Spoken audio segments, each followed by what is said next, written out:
Hello everyone. तो मैं हूं आपकी होस्ट निहारिका शुक्ला और आज हमारे बीच स्पेशल गेस्ट हैं senior IAS officer secretary to the governor of Chhattisgarh Shri Sonmoni Borah ji. मैं जल्दी उनको ऐड करने वाली हूं। आप उनसे कई सारे सवाल कर सकते हैं। आपके जो भी सवाल हैं आप वो उनसे पूछ सकते हैं उनसे।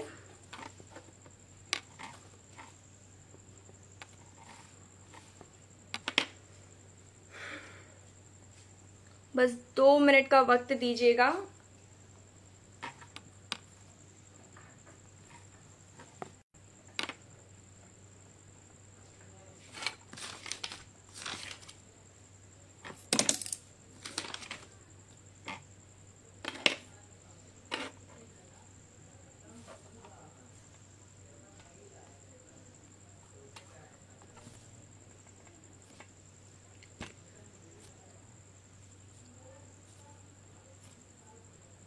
कुछ नेटवर्क इशू के कारण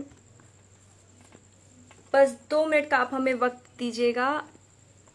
होने वाले हैं।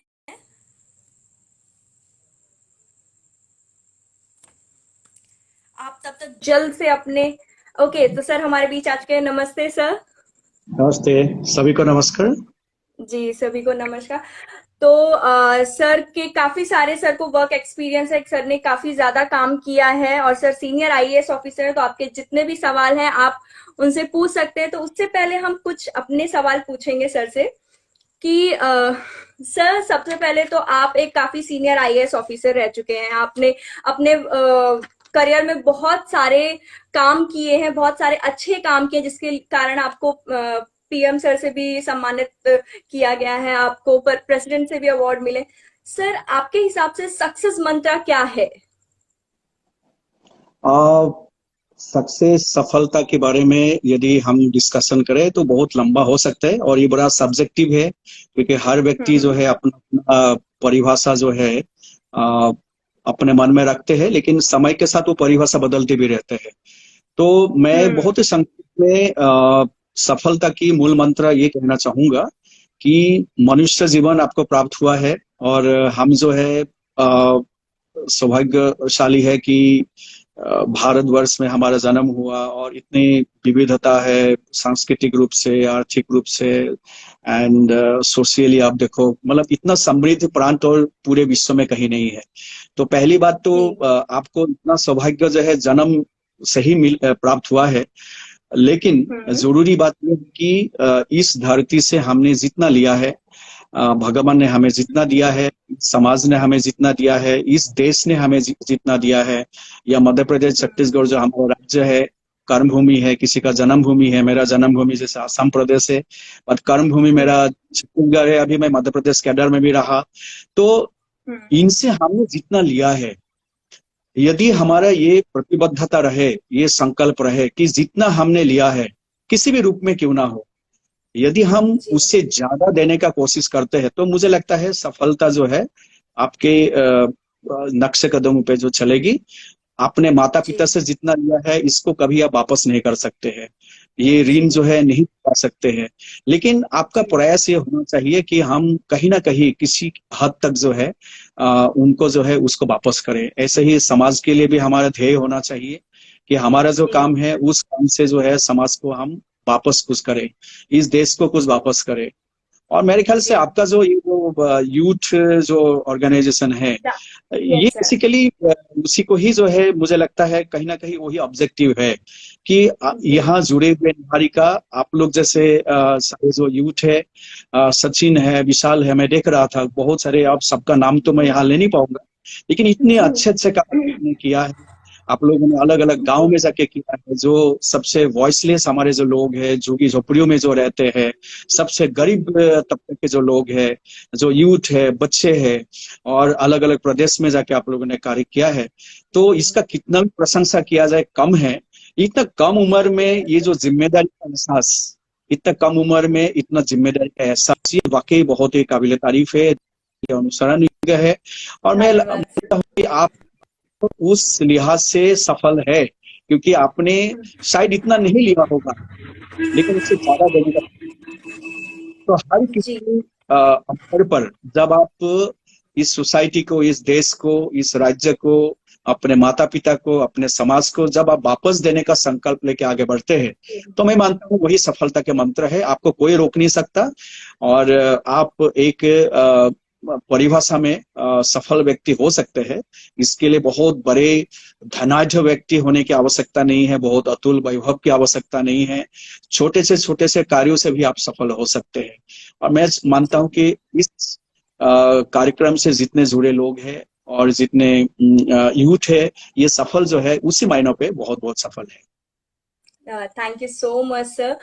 सर अभी जैसे हम जा रहे हैं बच्चों को पढ़ाने के लिए विलेज में, और देख रहे हैं तो हम उन्हें एजुकेट तो नहीं, पर विलेज में बच्चों को सबसे ज्यादा ये प्रॉब्लम आ रही है, उनके पास स्मार्टफोन नहीं है, उनके पास टेलीविजन नहीं है, जिसके कारण कुछ हद तक वो ये, क्योंकि आजकल ये पैंडेमिक सिचुएशन में सारी पढ़ाई ऑनलाइन हो रही है, तो उन्हें काफी ज्यादा परेशानियां हो रही हैं। तो उससे में हम कैसे काम कर सकते हैं, हम कैसे उनकी मदद कर सकते हैं सर? ये आपसे कुछ मार्गदर्शन चाहिए था, क्योंकि हम जाते तो हैं पर उनके पास। हम्म। हाँ, मुझे लगता है ऑनलाइन के बारे में जरूरत से अधिक हम लोग जो है इसको फोकस कर रहे हैं। ऑनलाइन के बारे में जरूरत से ज्यादा हम लोग सोच रहे हैं। और हमें काफी लोगों को ये चिंता भी होता है कि ऑनलाइन के कारण कि अभी जैसे कोविड-19 के कारण एक ऐसा परिस्थिति बनी है, असाधारण परिस्थिति बनी है, जिसमें स्कूल, कॉलेज, बहुत सारे काम जो है ठप है। और खास करके वो शैक्षणिक जो गतिविधियां है वो काफी रुका हुआ है। और कुछ स्कूलों ने और कुछ लोगों ने ये कोशिश किया है कि ऑनलाइन के माध्यम से पढ़ाया जाए, उनको जो है कोर्स फिनिश किया जाए। मैं मानता हूं कि इसको बहुत एक उस हिसाब से नहीं लेना चाहिए, क्योंकि इससे आपका परेशानी बढ़ने के साथ साथ डिस्ट्रेस आप ज्यादा फील करेंगे। और आप कल्पना करो कि पहले एक समय में तो स्मार्टफोन भी नहीं था। मुझे याद है हम जब नौकरी में आए थे 99 में, मैंने जब ज्वाइन किया, उस समय एक है ना, मोबाइल का आकार भी बहुत दूसरे स्वरूप के हुआ करते थे। और एंटेना हुआ करते थे। और आप उसका रेट बिल भी इतना आते थे उस समय, तनख्वाह भी कम हुआ करते थे। तो वो दिन आप कल्पना करो, और उससे पहले का दिन कल्पना करें जब मोबाइल भी नहीं था, एंड्रॉइड या स्मार्टफोन नहीं हुआ करते थे। अभी मैं रिसेंटली शकुंतला देवी की फिल्म हमने देखा, और आप कल्पना करो, तो उनके समय में उन्होंने कोई स्कूली शिक्षा नहीं की। शकुंतला इंग्लिश में भी इतना बढ़िया वो बोलती थी। और पूरे जो वेस्टर्न वर्ल्ड में, अमेरिका से लेके इंग्लैंड से लेके हर देश में जाके उन्होंने प्रोग्राम की। तो मुझे लगता नहीं कि ऑनलाइन इससे हमारे बहुत सारे चीजें जो फ्री है, वो फ्री चीजें छूट ना जाए। मेरा ये थोड़ा सा डर है कि मुझे लगता है इसमें आप लोगों का काफी बड़ी भूमिका हो सकती है। कोविड-19 ने बहुत सारे जो हमारे जो मनोभाव है उसमें भी परिवर्तन लाए हैं। बहुत ऐसी चीजें हैं जो 10-15 साल तक जो है हमारे गांव में, हमारे घरों में, हमारे जो सामाजिक संपर्क है, हमारे जो सांस्कृतिक संबंध है, ये हर जगह जो है बहुत सारे ऐसा अनोखा चीजें हुआ करते थे, जो समय के साथ साथ लोग इतना बिजी हो गए हैं। अभी कोविड-19 में भी कहने लगे हैं कि हर कोई खाली है, लेकिन एक दूसरे को मिलने के लिए जो है नसीब नहीं हो रहा है, समय नहीं है, क्योंकि लोग बिजी है। कोई जरूरी नहीं है। यदि आपने इस लॉकडाउन के पीरियड में या इस समय यदि आपने बहुत सारे किताब नहीं पढ़ डाले हैं, तो कोई चिंता की बात नहीं है। एक जीवन 60, 70, 80, 100 साल का जिंदगी में ये 6 महीने को भी यदि हम इस तरह से लेंगे, यदि बहुत बड़ा डिस्ट्रेस लेंगे, तो मुझे लगता है तो वो आगे का मुकाबला कैसे करेंगे। एक स्टूडेंट को ये है कि जीवन के आगे के चुनौती के लिए, संघर्ष के लिए उसको तैयारी करना होता है। तो बहुत सारे फ्री चीजें हैं, तो जिसके पास ऑनलाइन मोबाइल नहीं है या वो नहीं, किताबें तो है आपके पास, आप किताब स्वाध्याय से भी पढ़ सकते हैं। मैं हमेशा एकलव्य का उदाहरण देता हूँ। एकलव्य को जब गुरु ने मना कर दिया, वो वापस चले गए, लेकिन उन्होंने पॉजिटिव माइंड के साथ गए। यदि वो उसी से बड़ा यदि गुस्सा आते और यदि वो अलग निगेटिवली सोचते, तो शायद वो गुरु का प्रतिमूर्ति बना के अपना धनुर्विद्या नहीं सीखते। उसने पॉजिटिवली लिया। तो आज ये जो संक्रमण काल में जो हमारे एक जो चुनौतियां है हमारे सामने, हो सकते हैं बहुत सारे लोग ऑनलाइन पढ़ाई से या ऑनलाइन इससे दूर है, लेकिन उनको पॉजिटिवली लेना चाहिए। आपके पास बहुत सारी किताबें हैं, हम किताब पढ़ने का आदत छूट गया है लोगों का। तो आप समय यस है कि हर चीज मोबाइल पे पढ़ना नहीं है, आप किताब से भी पढ़ सकते हैं। और ओके मैं मानता हूँ कि आप यदि वही चीज बार बार पढ़े तो बहुत सारे चीजें आपका अपने प्रचेष्टा से और स्वाध्याय से आप उसको जो है आत्मसात कर सकते हैं। और किताब को ही गुरु मान ले इस समय। और जी आपके घर में बुजुर्ग हैं, उनसे आप पूछ सकते हैं। आप लोग जैसे यूथ भी जाके बात कर रहे हैं, जो एक ही यस घर में जिसके पास एक से अधिक बच्चे हैं, जो मान लीजिए किसी क्लास 8 में है और कोई मान लीजिए क्लास 5 में है, तो 8 में जो ऑलरेडी है वो एक दूसरे को भी मदद कर सकते हैं। लेकिन मदद मैं कर कहूंगा कि इस समय अच्छे से खेले। यदि आप 10वीं 12वीं वाला इसमें नहीं है, बाकी बच्चों को तो जरूरी है कि आप अच्छे से खेले, अच्छे से पढ़े, एंजॉय करे, जी अपने मित्रों के साथ बातचीत करे। अपने आजकल वाईफाई होने के कारण एक ही घर में लोग जो है मिलते नहीं है, तो ऐसा भी जी एक सर चुनौती आ गई है। तो मान लीजिए वाईफाई नहीं है, ऐसा समझते हुए अपने जो घर में दो लोग हैं उनके साथ देखिए। माता पिता भी इस समय जो है ऑफिस बंद होने के कारण वो भी घर में है, तो आराम से बात करें। बहुत सारे चीजें हैं जो एक्चुअली फ्री में आपके पास उपलब्ध है। आप उसको, मुझे लगता है कहीं ना कहीं एक पॉजिटिवली लेने की आवश्यकता है। अपना जो मनोरथ है, जो संकल्प है, उसको और दृढ़ निश्चय करने की आवश्यकता है। यही समय है, आप तब करें, साधना करें, योगा करें और अपना मन की मानसिक शक्ति को बढ़ाए, जो आने वाला समय जी के चुनौती के लिए आपको तैयार करेंगे। जी जी जी सर, बहुत अच्छी तरीके से आपने मोटिवेट किया क्योंकि इस टाइम पे बहुत ज्यादा ये मोटिवेशन की जरूरत थी। ओके सर, तो आपने काफी ज्यादा काम किया है अभी लेबर्स को बाहर की सिटी और स्टेट से लाने में, और काफी ज्यादा हेल्प की है।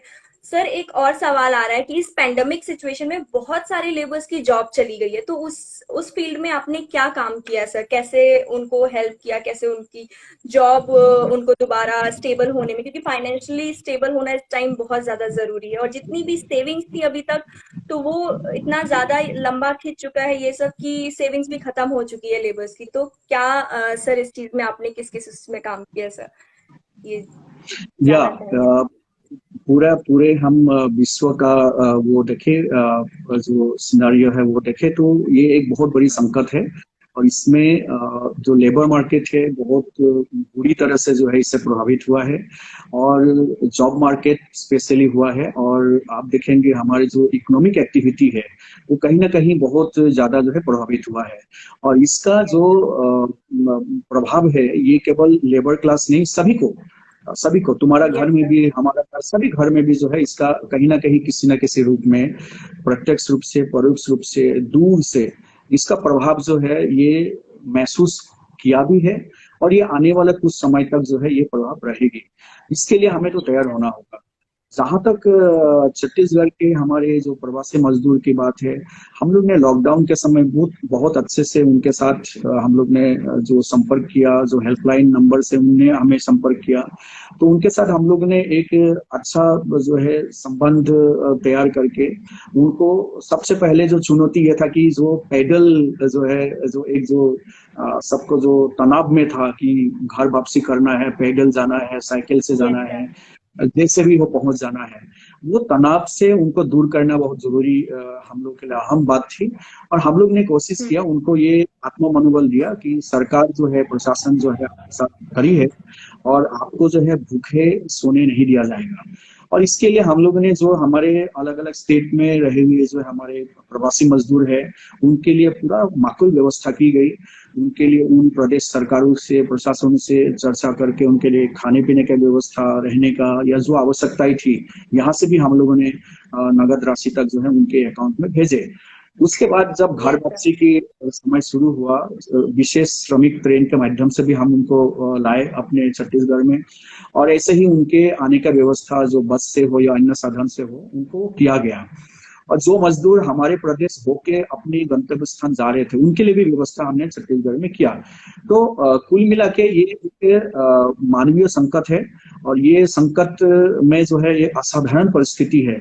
लेकिन निहारिका, मैंने ये भी देखा कि असाधारण परिस्थिति में असाधारण जो है समन्वय भी बनता है, कोऑपरेशन भी बनता है। और इस समय हमने देखा हर समाज, हर प्रदेश जो है, पूरा देश, हर देश जो है यस सर। अपनी बाकी चीजों से ऊपर उठकर मिलजुल कर जो है एक सा वातावरण बनाया है, जिससे हमारे प्रवासी मजदूर, हमारे स्टूडेंट्स, तीर्थ यात्री या फंसे हुए अन्य लोग, सबके लिए एक ऐसा समन्वय की व्यवस्था कायम की। काफी लोगों को दिक्कतें भी हुई, लेकिन मैंने जैसे कहा ये एक असाधारण परिस्थिति है और इस परिस्थिति में हर किसी ने अपना अपना जो है जिम्मेदारी योगदान। निभाई है, दायित्व निभाई है। मैं आपका ही टीम को फिर से सराहना करूंगा कि ऐसे समय में भी जाके जो है जो जिम्मेदारी आप लोगों ने लिया है, ये बहुत ही बड़ी बात यस है। सर। क्योंकि कहने वाले बहुत लोग होते हैं, आलोचना करने वाले भी लोग बहुत होते हैं, सुझाव देने वाले लोग भी बहुत होते हैं, लेकिन मौके पे जाके काम करने वाले लोग कम होते हैं। और ये इसीलिए मैं हमेशा कहता हूँ कि जो एक्शन है स्पीक्स लाउडर, तो ये आप लोगों ने साबित किया है, काफी लोगों ने करके दिखाए हैं। और आज छत्तीसगढ़ में भी प्रवासी मजदूर की बात हो या अन्य लोगों की बात हो, ये सरकार अकेले नहीं कर सकता था।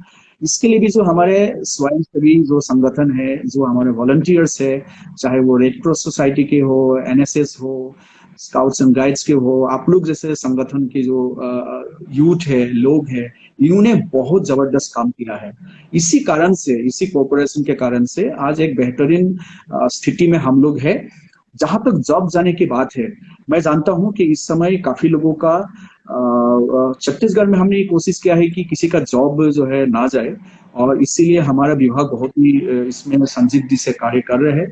जो कोई भी शिकायत हमें लॉकडाउन के दौरान भी प्राप्त हुई थी कि किसी का जैसे सैलरी नहीं दे रहे हैं या कम कर रहे हैं, उस पर भी त्वरित हम लोग ने कार्रवाई किया है। और मैं इसमें आंकड़ा देके इसको बहुत बोरिंग नहीं करना चाहूंगा कि कितने लोगों का हम लोग ने मदद किया, लेकिन छत्तीसगढ़ में हम लोग बिल्कुल अलर्ट है, संजीदगी के साथ इसमें काम किया है। हमारे जो इंडस्ट्रियल एसोसिएशन है, जो व्यापारी संगठन है, सबके साथ बराबर बातचीत होती रहती है। और हमने यही कोशिश किया है कि इस संकट के घड़ी में सभी को थोड़ा थोड़ा कष्ट उठाना होगा, लेकिन इसका आशय ये नहीं है कि किसी को आपने बिल्कुल ही आजीविका से दूर करेंगे। छत्तीसगढ़ इनफैक्ट हमने जो लोग वापस आए हैं उनको जो है जॉब देने का कोशिश किया है। हमारे भले वो मनरेगा के कार्यों में या इंडस्ट्रीज को पुनर्प्रारंभ करते हुए हमारे इंडस्ट्रियल वर्कर्स को हम लोग ने काम दिया है, और जॉब क्रिएशन भी हम लोग ने किया है। और इनके लिए जो स्किल मैपिंग है वो करते हुए उसको हमने काफी इंडस्ट्रीज के साथ, हमारे जो एसोसिएशन के साथ और बाहर के जो बड़े बड़े एजेंसीज है उनके साथ भी हमने सहयोग किया है। इस कारण से हमारे बहुत लोग जो है फिर से जो है कार्य में लग गए हैं। और जहां तक फूड सिक्योरिटी की बात है, हमारे पीडीएस बहुत ही सशक्त माध्यम है छत्तीसगढ़ में, और सभी को जो है खाने का व्यवस्था की गई है। लेकिन जहां तक जॉब की बात है, ये कोशिश है कि कम से कम जो है इसका प्रभाव हमारे श्रम शक्ति पे पड़े। इसके लिए हम लोग बहुत संजीदगी से कार्य कर रहे हैं। जी सर, इवन आप लोगों ने बेंचमार्क एक सेट कर दिया है। काफी सारे मैंने आपके इंटरव्यूज देखे, काफी सारे देखा, तो काफी सारे लेबर्स को जॉब मिल चुकी है, आपने काफी सारी इंडस्ट्रीज को ओपन करा दिया है, तो ये आपने बहुत अच्छा काम किया है। सर एक और सवाल शुरू से ही एक स्ट्रेटेजी लेके काम कर रहे थे, क्योंकि हमें मालूम था कि 6 मंथ से लेके 1 साल तक जो है हमें कुछ कार्य योजना होना चाहिए, और वो कार्य योजना पे हम लोग काम शुरू से ही करते आए हैं। ऐसा नहीं कि आज ये संकट है तो इसमें क्या करेंगे, तो हम लोग शुरू से ही लॉकडाउन के समय से ही हम लोग इसका तैयारी कर रहे थे कि कैसे हमें करना है। और हर जो योजना है सफल 100% तो नहीं हो सकता है, इसमें कुछ इश्यूज रहते हैं, लेकिन कोशिश ये है कि हमारी ईमानदारी से हमने कोशिश किया है कि लोगों का जो कष्ट है उसको जितना कम हो, हम लोग उसको करने के लिए लगे हुए हैं। जी सर, एक और सवाल है, जैसे आपने काफी ज्यादा काम वुमेन एम्पावरमेंट में भी किया है, तो सर हम as a youth, as this NGO, हम कैसे उनकी मदद कर सकते हैं? वुमेन एम्पावरमेंट में हम कैसे काम कर सकते हैं? किस तरीके से हम इस फील्ड में काम कर सकते हैं? वुमेन एम्पावरमेंट जो है बहुत ही एक बड़ा प्लेटफॉर्म है, और वो भी अगेन मैंने जैसे कहा कि इट्स वेरी सब्जेक्टिव, आप कहाँ से शुरू करना चाहते हैं। आज मैं जो मेरा एंकर है निहारिका से मैं बात कर रहा हूँ, तो ये भी एक हमारे लिए एग्जांपल है। कि ये इतना एक कार्यक्रम जो है वो खुद संचालन। तो मैं मानता हूँ कि इसलिए एम्पावरमेंट ये जो वर्ड है ये बेसिकली हम लोग ने कॉइन किया है, ये कोई नई चीज हम्म। नहीं है। हम्म। मैं यदि पीछे की ओर जाता हूँ कि मैं अपने सबसे बड़ा मैनेजमेंट गुरु जो है हमारे माँ है, या जो हाँ। घर में देखते हैं कि हर किसी समस्याओं का, इश्यूज का जो है सॉल्यूशन माँ के पास है। और आप माँ जो शायद इतने विश्वविद्यालय में या बहुत हाईटेक पढ़ाई नहीं करने के बावजूद, मोबाइल स्मार्टफोन नहीं होने के बावजूद, मैंने देखा है कि कैसे उन्होंने धार्मिक, सांस्कृतिक, आध्यात्मिक, साहित्यिक, सोशल, इकोनॉमिक हर प्रकार की जो जिम्मेदारी है उन्होंने निभाई है। लेकिन हमने उनका मूल्यांकन कभी नहीं किया, और उस मूल्यांकन करते हुए हम्म। उनको उस हिसाब से हमने आगे बढ़ने नहीं दिया, है ना। इसी कारण से हम उसको कभी मूल्यांकन नहीं किए। तो मैं जी। कहता हूँ एम्पावरमेंट तो ऑलरेडी था, उसको हमने रिकॉग्नाइज जी। नहीं किया। जो उनका हुनर है हाँ। उसको कभी हमने रिकॉग्नाइज नहीं किया। अब समय के साथ बदलाव आई है, और हम उस हुनर को जो है धीरे धीरे समझने लगे हैं, और लोग उसको एक्सेप्ट करने लगे हैं। लेकिन बहुत लोगों को मानसिकता है अभी भी वो एक्सेप्ट करने की स्थिति में नहीं है कि यस इस यस प्रकार से कंट्रीब्यूशन उनका है, क्योंकि हमने उसको कभी एक क्वालिटेटिवली या क्वांटिफाइबल या जो मॉनिटरी मेजर्स में हमने कभी इसको मेजर नहीं किया है। लेकिन जी। कंट्रीब्यूशन उनका भी इमेंस बराबर है।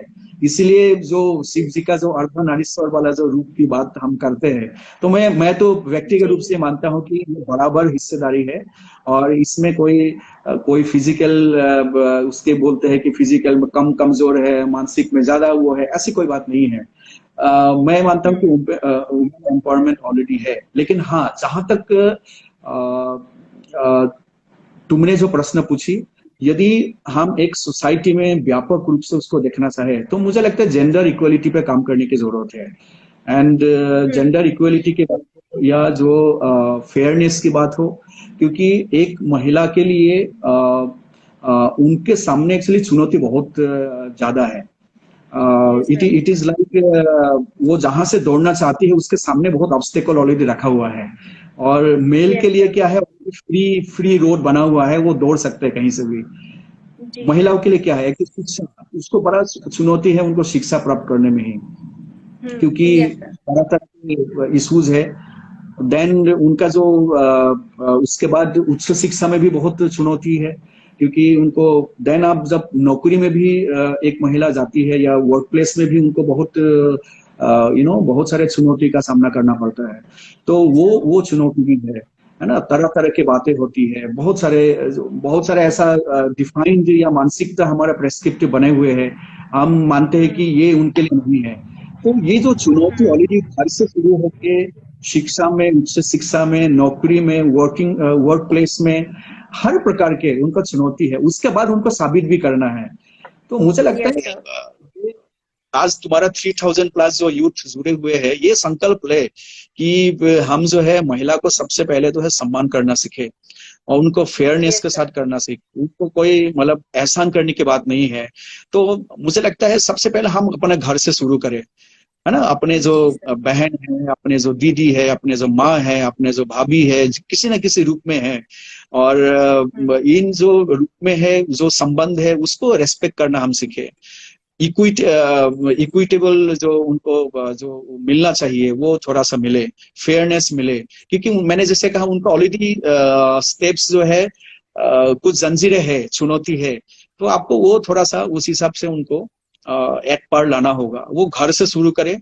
देन आप जो है अपने जहां आप पढ़ते हैं वहां पे वो एक वातावरण बना सकते हैं। आपको बहुत दूर जाने की जरूरत नहीं है कि आप गांव जाके यस कुछ सर। करेंगे तब कोई साबित होगा, ऐसी बात नहीं है।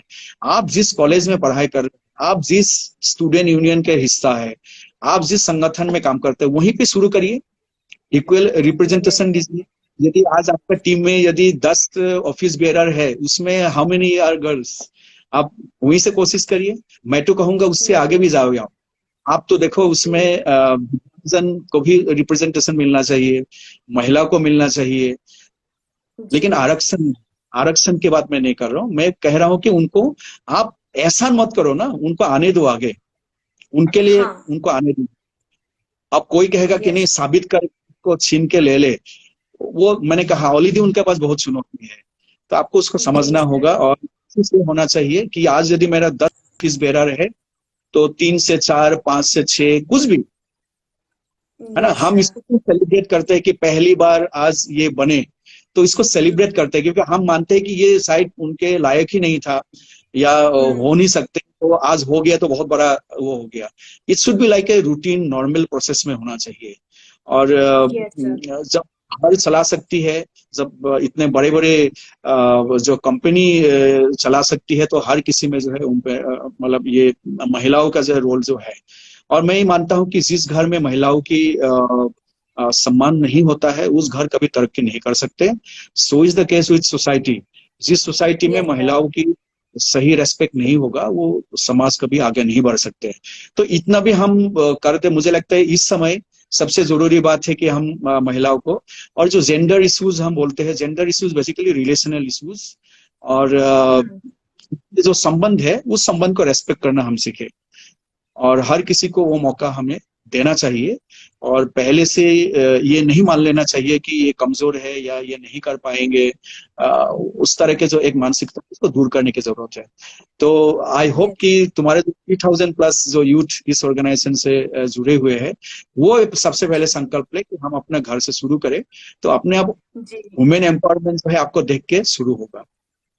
जी जी जी, thank you so much sir, आपने बहुत अच्छे शब्द कहे सर। अब जिन्हें भी क्वेश्चन पूछना है सर से लाइव, आप पूछ सकते हो सर से क्वेश्चन। सर अभी ओके, तो अभी एक आदित्य जी का क्वेश्चन था कि छत्तीसगढ़ में स्कूल्स कब से ओपन होने वाली हैं सर, एक अप्रोक्सीमेट डेट। नहीं, अभी कोई स्कूल खोलने के संबंध में कोई अप्रोक्सीमेट डेट देना मुश्किल है, लेकिन हम जहां तक जानते हैं कि 31 अगस्त तक जो है, अभी हम्म। ये जो बार बार जो समय समय हम लोग बढ़ा रहे हैं, उसको हम्म। बढ़ रहे हैं अभी तो, क्योंकि जो ऑलरेडी पढ़ाई में है उनका एग्जामिनेशन कैसे होंगे इसको लेके अभी विचार विमर्श हो रहा है। और जिन लोग फाइनल ईयर में नहीं है उनके लिए ऑलरेडी व्यवस्था हम्म। कर दी गई है कि जो इंटरनल असेसमेंट है या उसके आधार पे उनको प्रमोट किया जाएगा। और जी जी मुझे अभी लगता है कि इस समय ये कहना बड़ा मुश्किल है, क्योंकि पीक टाइम छत्तीसगढ़ में बहुत लोगों का कहना है, एक्सपर्ट्स का कहना है कि अभी अगस्त सितंबर में जो है पीक टाइम है। तो वो स्थिति कैसे कैसे आगे बढ़ती है उसके आधार पे जो है आगे के निर्णय लिया जाएगा। जी। तो आदित्य जी, आशा करते हैं आपको आपका जवाब मिल गया होगा सर। ओके, एंड हाँ, बस आदित्य ने कुछ सर्विस। लिखा है सितंबर यस में सर, भी, बट आदित्य मैं जी। चाहूंगा, मैं कुछ टिप्पणी अभी नहीं करना चाहूंगा। बट समय के साथ इसका आकलन होते रहते हैं, एंड जैसे जैसे आकलन होगा समय पे उसको सबको बताया जी जी जी। जाएगा। Okay. Can we face UPSC interview in Hindi, ये शायद अमरेंद्र। यस, आपको आपको जो है भाषा चुनने का ऑलरेडी हक दिया गया है। और जहां तक मेरा जानकारी है बहुत सारे जो अभ्यर्थी है वो हिंदी मीडियम में भी जो है यूपीएससी लिखते हैं, इंटरव्यू भी देते हैं। इनफैक्ट बहुत सारे इंटरव्यू आप देखेंगे वो हिंदी माध्यम से भी वो लोग करते हैं। और काफी सारे जो है अभ्यर्थियों का जो है चयन भी हो रहा है। तो मीडियम के मुझे लगता है मीडियम बहुत बड़ा उसमें रोल प्ले नहीं करता।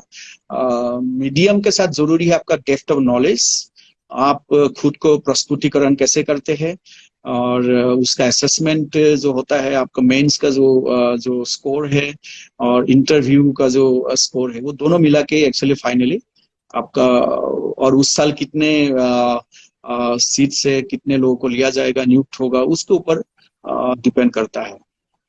यदि कोई यदि इंटरव्यू के बारे में और जानना चाहे तो मेरे ख्याल से बहुत सारे आजकल मॉक इंटरव्यू के वीडियोस वगैरह यूट्यूब वगैरह में होंगे, या सोशल मीडिया में आजकल आसानी से अवेलेबल है।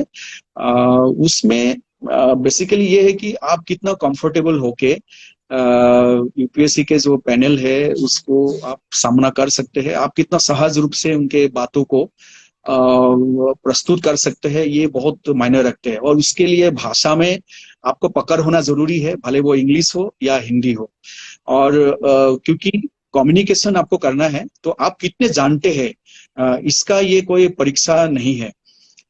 आप जितने भी जानते हैं, लेकिन जो पूछा गया है उसको किस प्रभावी ढंग से आधारभूत जानकारी के साथ या टू दी पॉइंट के साथ आपने जिन्होंने पूछा है उनको कैसे कम्युनिकेट करे, वही आपका एक्चुअली परीक्षा है। वही लिखने में भी है और वही कहने में भी है, क्योंकि आपका समय तो अनंत काल नहीं मिलने वाला है। वो जितने समय आपके साथ बात करना चाहेंगे इतने बात करेंगे, लेकिन उसी दौरान आपको जो है टू दी पॉइंट बातें करना है। बहुत लोगों को मैंने देखा है कि बात करते करते sometimes they advertise in the sense आपका वीकनेस का एडवर्टाइजमेंट भी हो जाता है कि आप जो नहीं जानते हैं उसको गलत तरीके से आप वहीं पहुंच जाते हैं। उसके बाद आप दलदल में फंस जाते हैं, उसका जवाब देना आपके लिए मुश्किल हो जाता है। और कुछ लोग जो है एक स्वाभिमान से ऊपर उठ के एक जो है अहंकार का है, जो भी का है, तो उनको लगता है कि मैं तो सब जानता हूँ, सारे पढ़ लिया हूं मैं, तो वो भी एक एडवर्टाइजमेंट हो जाता है। तो दोनों ही जो है बड़ा खतरनाक है कि किसी भी इंटरव्यू में ये प्रस्तुत नहीं होना चाहिए कि आप बहुत जानते हैं और आपके पास एक अहंकार है। और दूसरा, आपका वीकनेस जो है, जो आप नहीं जानते हैं, उसको भी एक्सपोज नहीं करना है, क्योंकि आप कहीं ना कहीं दलदल में फंस जाएंगे। और आपका तो एक सहज रूप से लेना चाहिए, झूठ नहीं बोलना है, ब्लफ आप नहीं कर सकते हैं, क्योंकि सारे जो वहाँ बैठे हुए हैं वो बहुत ही एक्सपर्ट्स है, अपने डोमेन नॉलेज है उनके। तो आप जो चीज आपको नहीं आता है, मुझे लगता है कि आप यदि सिंसियरली बता दे कि ये मैं समझ नहीं पाया हूँ या मैं इसके बारे में मेरी जानकारी नहीं है, मुझे वो अप्रिशिएट करेंगे। तो इसमें और कुछ टेक्निकल चीजें हैं जो अच्छे से करेंगे तो आपका बहुत अच्छा इंटरव्यू जो है हो सकता है। लेकिन भाषा बहुत बड़ी इसमें अंतराय नहीं है। और बहुत लोगों को लगता है कि शायद इंग्लिश वालों के लिए ज्यादा नंबर या हिंदी वालों के कम, ऐसी बात नहीं है। आपका भाषा एक अलंकारिक भाषा होता है, एक प्रशासनिक भाषा होता है, और एक बहुत ही सहज सरल रूप से प्रभावी भाषा होता है। तो आप कम्युनिकेशन कैसे करते हैं वो शायद सबसे ज्यादा जरूरी बात है। तो अमरेंद्र जी, हमें लगता है आपका जवाब आपको मिल गया है काफी खूबसूरत तरीके से। सर, लकी जी का सवाल है, sir what we should do to reduce the drop out rate of girl in our remote areas.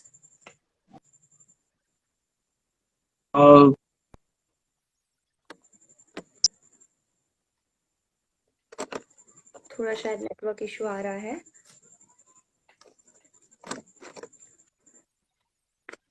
लड़की पढ़ के क्या करेगी, ये एक मानसिकता बहुत सारे पेरेंट्स में होता है। बहुत ज्यादा पढ़ेगी तो उनको जो होता है ना, जॉब ढूंढेगी या बाहर चली जाएगी या जो आगे क्या करेगी, क्योंकि इनको तो शादी होके जाना है।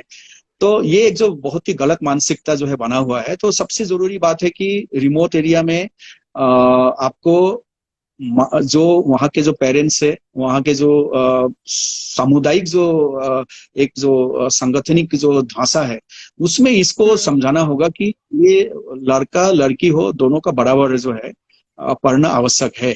क्योंकि एक लड़की जो है दो कुल की जो है रक्षा करती है। और क्योंकि एक तो अपने कुल जो जहाँ पे वो पैदा हुई है, शादी के बाद एक और घर जाएगी, एक और कुल की वो जिम्मेदारी संभालेगी।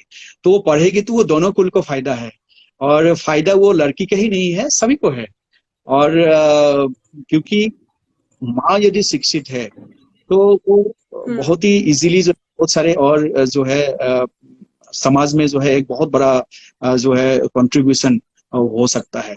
और आज के समय में लड़की को इकोनॉमिक इंडिपेंडेंस बहुत आवश्यक है, क्योंकि अब वो पहले जैसा नहीं रहा कि जो है कि घर वो संभाले और जो है कि हस्बैंड और कुछ करे। तो ऐसा मानसिकता भी अब खत्म हो रहा है, क्योंकि मुझे लगता नहीं आज जो आधुनिक भारत में जो हमारे यूथ है, जो आज भारतवर्ष के पॉपुलेशन के 65% जो है हमारे यूथ है, तो यूथ अब वो उस तरह से नहीं सोचते हैं, उनके लिए बराबर है। आप कल्पना करो, आप अपने यदि आप पुरुष आप अपना बहन के लिए ऐसे सोचेंगे क्या कि उनको पढ़ना नहीं है, मेरा पढ़ना जरूरी है?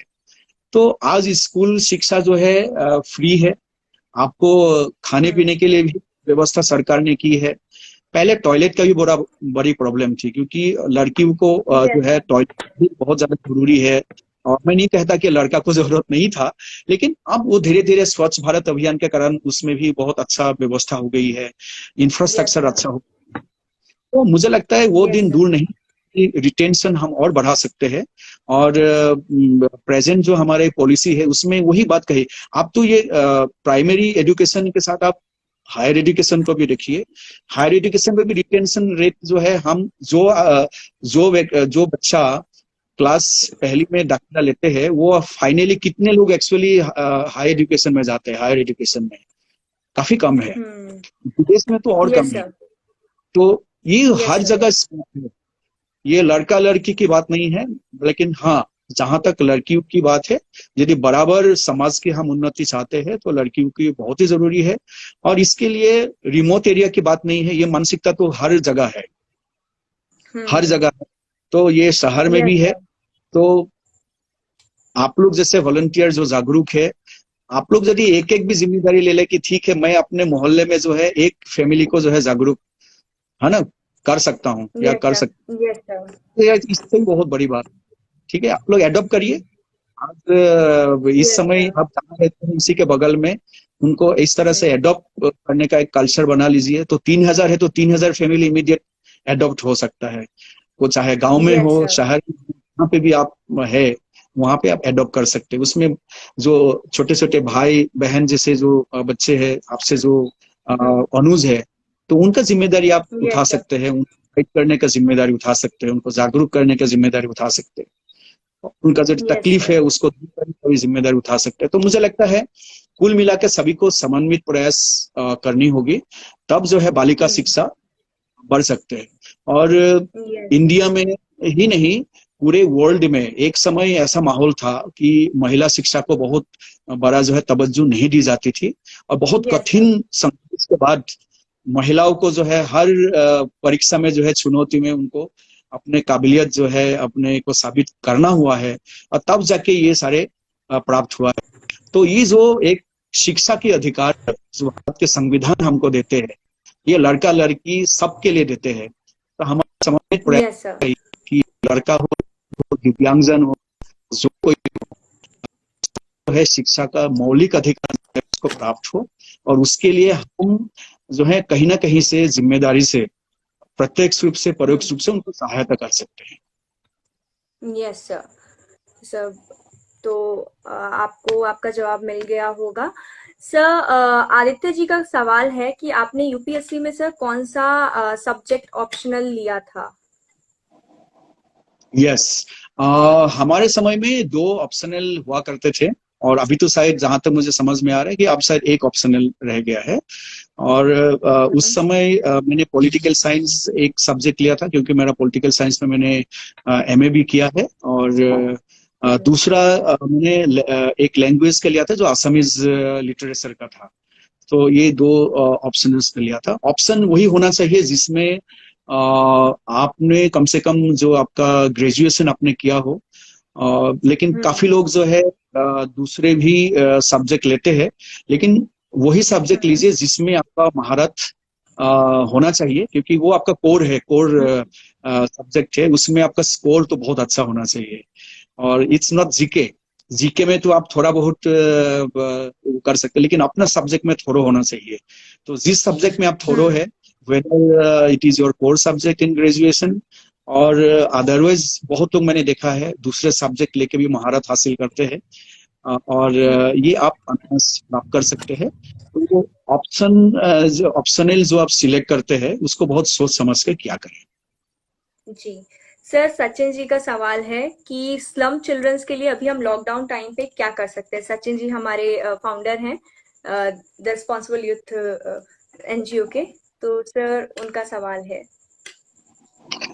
इट इट डिपेंड्स सचिन, क्योंकि अभी जैसे कहीं कहीं लॉकडाउन चल रहा है, और सबसे जरूरी बात है जो सोशल डिस्टेंसिंग की बात है, या जो मास्क पहनने की बात है।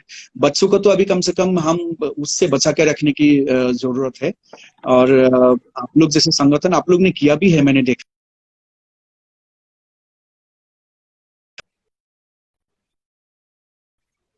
यदि आप करते हैं, मुझे लगता है बहुत बड़ी कंट्रीब्यूशन होगा।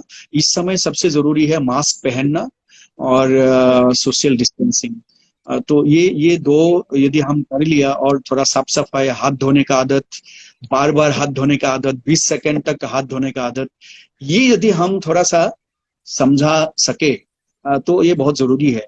दूसरी बात, अक्सर लोगों को लगता है कि मैं मास्क क्यों पहनूं, मैं तो बहुत ही इम्यूनिटी मेरा अच्छा है, मैं स्वस्थ हूँ। नहीं, मास्क केवल आप अपने लिए नहीं पहन रहे हैं, मास्क एक्चुअली आप दूसरे के लिए पहन रहे हैं। क्योंकि जी खास करके मैं यूथ को ये बोलता हूँ कि हो सकता है ये जो वायरस है आपके शरीर में प्रवेश करके, मुकाबला करके, परास्त होके वो निकल भी जाएगा, आपको पता भी नहीं लगेगा।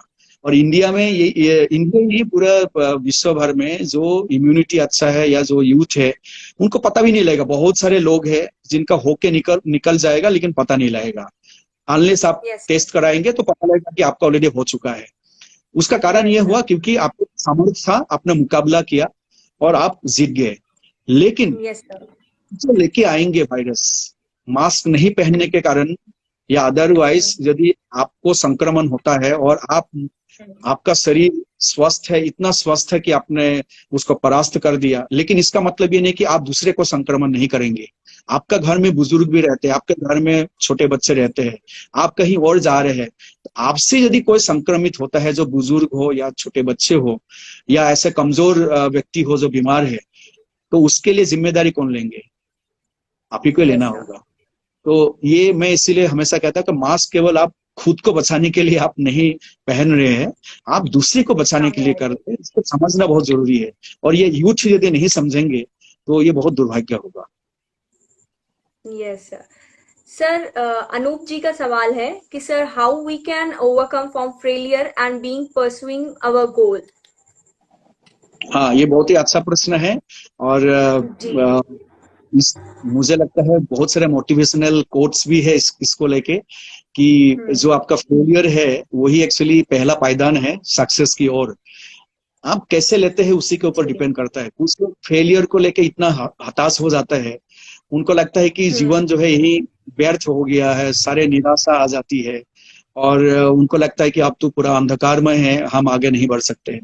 जबकि जी हर जो इस तरह का इवेंट जो जिंदगी में होता है, जिसको आप कभी सफलता बोलते हैं, कभी जो है विफलता बोलते हैं, ये एक्चुअली इवेंट है। जिंदगी में बहुत इवेंट होने वाला है, कुछ इवेंट को आप सफल कहेंगे, किसी को विफल कहेंगे, लेकिन ये हर इवेंट से आप सीखते हैं। और मैंने बहुत लोगों को यस देखा है कि सफल होने के बाद उनको ज्यादा प्रबंधन की आवश्यकता है। Management of success is equally important, sometimes more important. क्योंकि आप यदि अपना सफलता को यदि अच्छे से प्रबंधन नहीं कर सकते हैं, तो ये जिंदगी को बहुत जल्दी जो है आपको नीचे उतार देंगे। लेकिन यदि वैसे ही आप फेलियर को यदि प्रबंधन करना सीख जाए, उससे कोई सीख लेते हैं कि सीख लिया कि मैं क्यों फेल हुआ, असफल में क्यों हुआ, यदि उसका कारण आप ढूंढेंगे तो आपको समझ में आएगा कि मैं कहाँ गलत था, या कहाँ मेरे से गलती हो गई, या मैं कहाँ और ज्यादा मेहनत कर सकता था। तो उसको आप ढूंढेंगे, और ढूंढेंगे तो अब उसका जी रास्ता निकल आएगा। क्योंकि ये कोई बाहर से टपकने वाला कोई इशू नहीं है। ये आपका जीवन है, आपका समस्या है, आपका इवेंट है। और कोई अलग अलग नजरिया से कहेंगे कि सफल है विफल है, ये बड़ा सब्जेक्टिव अगेन है। लेकिन यदि यस आप सर मानते हैं कि ये कहीं ना कहीं गलती हो गया है, असफल मैं हुआ हूँ, इसको पॉजिटिवली लीजिए। और वो पॉजिटिविटी के साथ यदि आप उसका कारण ढूंढेंगे कि कॉजल कारण क्या था, वो कारण आप जैसे समझ जाएंगे, आप आगे दोबारा ऐसा गलती ना हो, या उसी को दोबारा जो है आप करने की कोशिश करेंगे, और आप अनायास सफल होंगे। और मैंने जैसे कहा कि सफलता कोई गारंटी नहीं है कि आप जीवन भर सफल रहेंगे। एक एक इवेंट जी चलते रहेगा जीवन में, और हर इवेंट में जरूरी नहीं है कि आप जीतेंगे। आपको यस हारने का सर भी आपको हारने का भी चुनौती को अपनाना होगा। इसलिए खिलाड़ी से मैं अक्सर बोलता हूँ कि खिलाड़ी से सीखने का बहुत चीजें हैं। जो अच्छे खिलाड़ी होता है, चाहे वो फुटबॉल प्लेयर हो, क्रिकेटर हो, कोई भी यस हो, सर वो डाइव मारते हैं। आप बोलते हैं ना कि बहुत लोग डर जाता है कि कहीं छिल ना जाए, हाथ ना छिल ना जाए, मैं डाइव क्यों करूं, मैं गिर जाऊंगा, मेरा पाँव टूट ना जाए। आपको रिस्क लेना यस होगा। सर वो गिर के भी उठ जाता है, उठ के फिर से गिरता है, और गिर के फिर से उठने का जो हौसला रखता है ना, वही सफल होता है। और जीवन में एक बार सफल होने से ये गारंटी नहीं है कि हमेशा सफल रहेंगे। आपको हर दिन ये चुनौती रहेगा सफल रहने, लेकिन हर इवेंट से आप सीखेंगे और उसी से जो है पूरा जीवन में एक पूर्णता आपको प्राप्त होगी। बहुत खूब कहा सर, आपने बहुत अच्छे तरीके से समझाया सर। ओके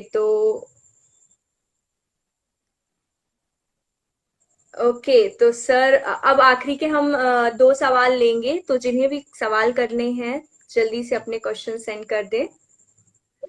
सर उससे पहले अभी कुछ सवाल जब तक आते हैं तब तक सर मैंने सुना है, काफी सारे आपके इंटरव्यूज देखे और मैंने सुना आप बहुत खूबसूरत गाना गाते हैं सर, आसाम की लैंग्वेज में।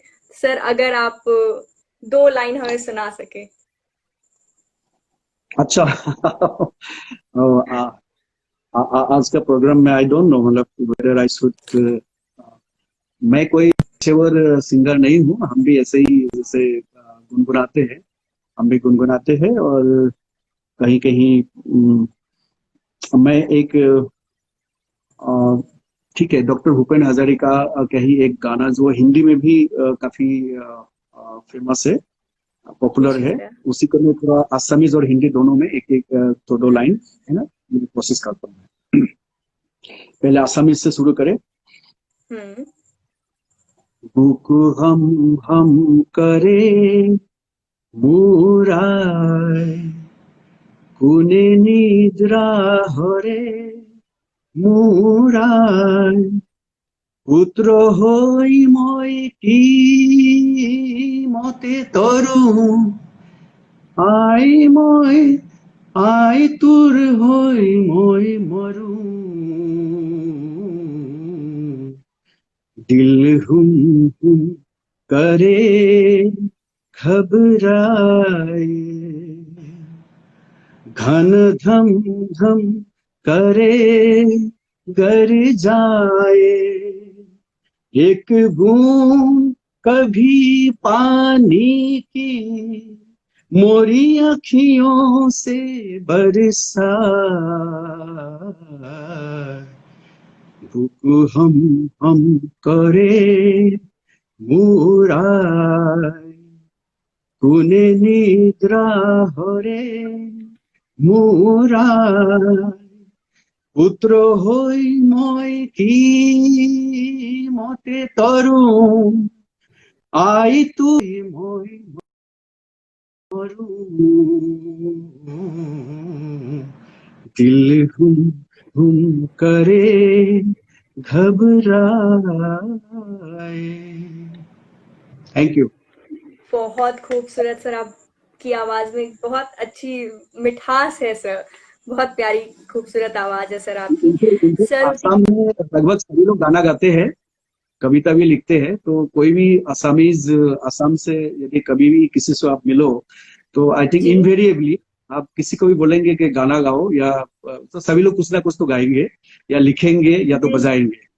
तो ये जी जी। कल्चर एक्चुअली नॉर्थ ईस्ट में है और खास करके आसाम में तो वाकई है, अच्छा। क्योंकि हर घर में हर कोई जो है किसी ना किसी सांस्कृतिक या कल्चरल ये जो लिटरेरी एक्टिविटीज में इन्वॉल्व रहते हैं। तो ये यूथ के लिए भी बहुत जरूरी है कि हम पढ़ाई लिखाई के साथ साथ किसी ना किसी रूप में कहीं ना कहीं यस एक सर। एक्टिविटीज में जुड़े रहे, है ना। आई एम श्योर आप यस। लोग भी ऐसे जो है एक्टिविटीज में जुड़े हुए हैं और ये भी एक काम है, सामाजिक जो दायबद्धता आप लोग जिम्मेदारी जो निर्वाह कर रहे हैं, ये भी आपको जीवन को बहुत खूबसूरत बनाते हैं। इनफैक्ट मैं जी। कहूंगा कि इससे जो सांगठनिक तजुर्बा आप लोग को प्राप्त होगा ये जीवन भर काम आएगा। इसीलिए जैसे जी स्कूल्स में बहुत लोग रेड क्रॉस में काम करते हैं, बहुत लोग स्काउट्स गाइड्स में एनसीसी में काम करते हैं, जी सर। यूनिवर्सिटीज में एनएसएस में काम करते हैं, ये कभी व्यर्थ नहीं जाते, क्योंकि आप यस जो सर। इससे बहुत सारी चीजें सीखते हैं, बहुत सारी चीजें परोक्ष रूप से पड़ा रहता है, आपको अंदाजा नहीं होता, लेकिन जीवन में ऐसा एक मोड़ आता है, एक ऐसा इवेंट होता है जब आपको याद आता है कि अरे वाह मैं इसको ऐसे कर सकता हूँ, है ना। किसी न किसी रूप में वो कहीं ना कहीं आपको एक जो है आपका पड़ा रहता है, हार्ड डिस्क में पड़ा रहता है, वो काम आता है। तो आज आप जी लोगों का जो ये जो रिस्पॉन्सिबल यूथ का जो आप लोग जो काम कर रहे हैं या आज जो जुड़े हुए लोग हैं, मैं ये कहना चाहूंगा कि जी ये सर। जितना भी काम आप सोसाइटी के लिए करते हैं, पढ़ाई के साथ साथ खेल कूद या जो सामाजिक सांस्कृतिक जो कार्य में भाग लेते हैं, ये व्यर्थ नहीं जाते, ये निष्फल कभी नहीं होता, ये कहीं ना कहीं आपको जुड़े रखेंगे। और ये हमें एक्चुअली देश के साथ, गांव के साथ, हमारे अर्थव्यवस्था के साथ ये जोड़ते हैं, लोगों से लोगों को जोड़ते हैं। तो इसीलिए केवल एक तरफा पढ़ाई में लगे रहने से एक्चुअली इतना वो फायदा नहीं है, जितना पढ़ाई के साथ साथ आप बाकी लोगों के साथ जुड़े रहने का जो ये एक जो अवसर है, इसको शायद इसी यस समय सर। आप, क्योंकि इसके बाद आप नौकरी करेंगे, बहुत सीमित हो जाएंगे बहुत सारी चीजें, और जिम्मेदारी आपको बढ़ जाएगी। लेकिन यूथ के समय आप हर जो है इस प्रकार के मुकाम तक जो है आप उसका अवसर को जो है इसका फायदा ले सकते हैं। जी सर। जी सर, लास्ट क्वेश्चन है हमारा राखी यादव जी से कि आने वाले समय का के लिए कुछ समझा दीजिए। और students I for students I know sir कि किसी को भी नहीं पता कि आने वाले टाइम पे कैसी सिचुएशन आती है, तो आपके हिसाब से कोई आप सजेशन दे दीजिए सर आने वाले टाइम के लिए स्टूडेंट्स के लिए, क्योंकि अभी हमारे कॉलेजेस भी बंद हो गए हैं, हमारे एग्जाम्स रुके हुए हैं और काफी ज्यादा प्रॉब्लम हम कॉलेज स्टूडेंट्स को भी हो रही है। सर उनके लिए आप कुछ सजेशन सर लास्ट में, राखी यादव जी का सवाल है ये। Okay, okay rakhi, I think ये काफी लोगों के मन में होगा कि आगे क्या होगा। ये एक अनिश्चयता जो है सभी के मन में है, क्योंकि ये कब तक चलेगी। बहुत यस लोगों सर। को ये है कि वैक्सीन जैसे आ जाएगा, हो सकता है ये खत्म हो जाएगा। लेकिन कहीं ना कहीं एक डिस्ट्रेस सभी ने महसूस किया है, और ये एक जो है अवसाद, अवसाद शायद सही वर्ड होगा, कि लगातार जो लॉकडाउन से लेके अभी तक जो एक पीरियड चला है, कहीं ना कहीं स्ट्रेस तो है सभी के मन में है, सभी के। क्योंकि जो भी पढ़ाई लिखाई के साथ साथ जो अदरवाइज हर घर में जो एक आपका जो कार्य योजना है, वो कहीं ना कहीं जो है इसमें तकलीफ में है। तो आपने कुछ हम्म। और सोच के रखा होगा और आज कुछ और हो गया, अब नए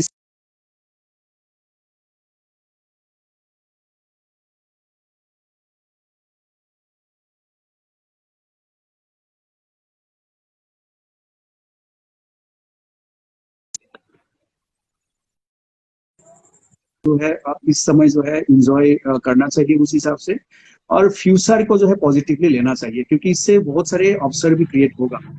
तो जैसे स्टूडेंट यस को सर। मैं हमेशा ये कहता हूँ कि एक संस्कृत में श्लोक है, यादृशी भावना यश सिद्धिर भवती तादृशी।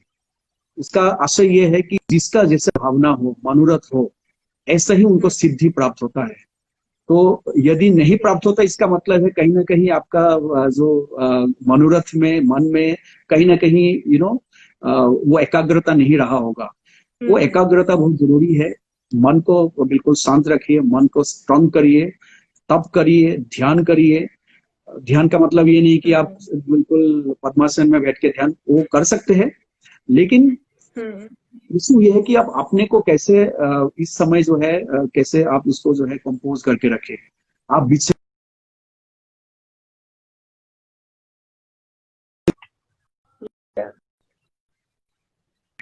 और इसीलिए हम्म। पॉजिटिव सोच के साथ आप आगे बढ़ सकते हैं। और जैसे जिसका भावना है, अब भावना होने से नहीं होगा, आपको उसके लिए प्रयास करना होगा। न प्रयास ही करना होगा। सुप्त सिंहस्स मुखे प्रविशन्ति मृगाः। इसका मतलब है जो हिरन है, वो अपने आप जो है शेर के सामने आके खड़ा होकर नहीं बोलता कि आइए, है ना, मेरा शिकार करे और अपना भूख मिटाए। आपको शिकार जी। का मतलब है अल्टीमेटली को प्रयास करना होगा, प्रचेष्टा करना होगा। तो जी। प्रशस्ता करने के लिए ऑप्शंस क्या है? आज इस समय यदि हम्म। आपका कॉलेज बंद है, आपके पास क्या ऑप्शंस है? हम्म। आजकल इतने सारे ई लाइब्रेरी का माहौल है, और आप सोशल मीडिया में इतने समय हम लोग बिता देते हैं, बहुत ही जो अनावश्यक चीज पढ़ के। तो थोड़ा सा इसमें भी थर्ड में संस्कृत का वो कहना चाहूंगा कि हंस जैसा, राजहंस जैसा होना है। जब दूध हम्म। और पानी को मिश्रित करके उसके सामने रखा जाता है, तो राजहंस जो है केवल दूध को ही पान करते हैं, उसी को ही वो लेते हैं। ये बहुत ही यस सर। उनका चीज है जो सीखने का लायक है। ऐसे ही शब्द शास्त्र अपारम, हमारे जो शब्द शास्त्र है, हमारे जो ये जो पूरा ज्ञान का जो भंडार है अपार है। एक मनुष्य जीवन में हर ज्ञान को प्राप्त करना नामुमकिन है, मुश्किल है। हम तो बिल्कुल ही उस महासागर के ठीक सामने खड़े हैं। तो जरूरी है कि हम किसको प्राप्त करें। इस जीवन के लिए जो जरूरी जी। है, स्वाध्याय के लिए जो जरूरी है, आपको करियर के लिए जो जरूरी है, आपको आगे आने वाला समय के लिए जो तैयार करना है, वो जो जरूरी चीजें हैं उसको आप पढ़े। उस पढ़ने के लिए ऑप्शंस बहुत है। क्योंकि ऑप्शंस का जी। मतलब ये नहीं कि केवल लाइब्रेरी से पढ़ेंगे। आप किसी अच्छे जो ज्ञाता है, आपका प्रोफेसर है, इस समय है, उनको भी आप यदि रिक्वेस्ट करेंगे वो मना नहीं करेगा। कोई यदि कंफ्यूजन है यस। आप उनसे पूछ सकते हैं। आजकल तो वर्चुअल लाइब्रेरी है आपके, अच्छे अच्छे इसका वो भी होता है। तो इनको मुझे लगता है आदत हमें बनना चाहिए। किताबें ऑलरेडी है, सब कुछ आपके आसपास है, ये ऑप्शन आपको लेना चाहिए। और पॉजिटिव जी। सोच के साथ यदि आप इन ऑप्शंस पे गौर करें तो सारे ऑप्शंस आपके पास है। मान लीजिए कोई जी। बीमार पड़ गया, मान लीजिए हम में से कोई एक बीमार पड़ गया और हम कॉलेज नहीं जा सकते, तो हम कैसे पढ़ाई करते। मान यस लीजिए सर। किसी को एक्सीडेंट हो गया तब भी कर, तो वो लोग तो ने तो किया ही है। तो वो मुझे लगता है कहीं ना कहीं हम जो है मिस आउट कर रहे हैं, इसको बहुत ज्यादा फोकस कर रहे हैं कि इसके कारण अब पता नहीं क्या होगा। कुछ नहीं होगा। आप अब मन को शांत करिए, पॉजिटिव सोच के साथ करिए, ऑप्शंस में प्ले करें कि मेरे पास क्या ऑप्शंस है। निहारिका के पास जो ऑप्शंस है, हो सकता है किसी के पास उससे कम हो, किसी के पास ज्यादा हो। सभी के पास यस अपना सर। सीमाबद्धताएं, रिसोर्सेस की कमी है, ज्यादा है, कम है। तो सभी अपना अपना ऑप्शंस कस्टमाइज करना होगा कि मेरे पास क्या ऑप्शन है और मैं कहाँ तक जा सकता हूँ, कैसे लक्ष्य प्राप्ति कर सकता हूँ। उसके लिए आपको जो है वो मेहनत करना पड़ेगा। और वो मेहनत के लिए पुरुषार्थ करना होगा। और वो पुरुषार्थ जो है एक दो दिन का, एक दो दिन में वो प्राप्त नहीं होता, वो एक लगातार निरंतर प्रक्रिया है। और मुझे लगता है 6 महीने की इस एक व्यवधान से किसी का इतना बड़ा वो नहीं, है ना, दुर्योग नहीं होना है। तो ये एक व्यवधान यस है, सर। इसको हर स्वीकार करे। और जीवन में यस एक ऐसा इवेंट होता ही है। और जब हम 70 80 100 साल की जिंदगी का परिकल्पना करते हैं तो 1 साल 6 महीना कुछ नहीं होता। और इस विश्व यस ब्रह्मांड सर। में तो ऐसे ही कुछ नहीं होता है ना। तो ये तो समय काल जो है बहुत ही कम है। आज है कल निकल जाएगा। लेकिन आज आपके पास जो ऑप्शन है इसमें यदि आप गौर नहीं करेंगे, कल आपको अफसोस होगा। और आप कहेंगे कि उस समय मैंने इसको किया होता तो शायद आज मैं यहाँ कर सकता था। तो आप जो कर यस। रहे हैं उस उन ऑप्शंस में मेहनत करने से मुझे लगता है आप अपने को अच्छे से तैयारी कर सकते हैं। Yes sir. Thank you so much sir. इसी के साथ सर आपने बहुत अच्छे तरीके से मोटिवेट किया। इस पैंडेमिक सिचुएशन में हम भी घर पे रह के डीमोटिवेट हो रहे थे, इतना ज्यादा तरीके से हम सोशल वर्क भी नहीं कर पाए थे। Thank you so much sir अपना वैल्यूएबल टाइम देने के लिए और हमें इतनी सारी नॉलेज बताने के लिए, हमें इतनी ज्यादा मोटिवेट करने के लिए। Thank you so much sir. इसी के साथ थैंक यू हम निहारिका। मैं सभी को, सारे यूथ जो जुड़े हुए हैं सभी को मैं बहुत बहुत धन्यवाद देता हूँ। You are all hope for humanity. ये बहुत बड़ी बात है आप लोग जो कर रहे हैं। Basically you are giving hope, hope of humanity. और मदर टेरेसा ने एक बहुत सही बात कही थी कि प्रार्थना करने वाले हाथ से ज्यादा होली, ज्यादा जो है पवित्र वो होता है जिन हाथों से किसी को मदद किया जाता है या उनके लिए काम किया जाता है। आप लोग बाकी जी। वही कर रहे हैं। तो मैं आप लोगों को बहुत बहुत बधाई देता हूँ, अभिनंदन करता हूँ। निरंतर यही काम करें। और ये मत सोचिए कि बहुत रुपया डोनेशन होगा तो हम बहुत बड़ा काम करेंगे। जो छोटे छोटे चीज आप कर रहे हैं, इससे ही जो है बहुत बड़ा परिवर्तन आप लोगों के जीवन में ला सकते हैं और शायद अपने ऑलरेडी लाए हैं। और उसको निरंतरता बस रखिए। और अपने आप जो है ये पौधा जो है बड़ा वृक्ष का रूप लेंगे। मैंने देखा अभी 3 स्टेट में आप लोग काम कर रहे हैं, तो कौन जाने ये देश के बाहर में भी जा सकते हैं। तो जीवन में किसी भी मोड़ पे जहां पे भी आप पहुंचे, आप लोगों को निरंतरता को बरकरार रखे। जो एक दिया आपने जलाई है ना, किसी को मदद करने का, किसी को कुछ सहायता करने का, कुछ अच्छा करने का, उस दिया को जिंदा रखिए। उसको जला के रखिए, उसको मिटने मत दीजिए। और मुझे लगता है किसी न किसी स्वरूप में आप बहुत बेहतरीन काम जो है आप करेंगे और पता नहीं लगेगा किसका जीवन में आपने क्या परिवर्तन लाए। तो मैं आप लोगों को बहुत बहुत अभिनंदन देता करता हूँ। और मुझे आज इस कार्यक्रम के लिए आप लोगों ने बुलाया, उसके लिए मैं बहुत बहुत थैंक धन्यवाद यू। देता हूँ। Thank All you the very so much, sir. Thank you, sir. Thank you. Thank you so much, sir.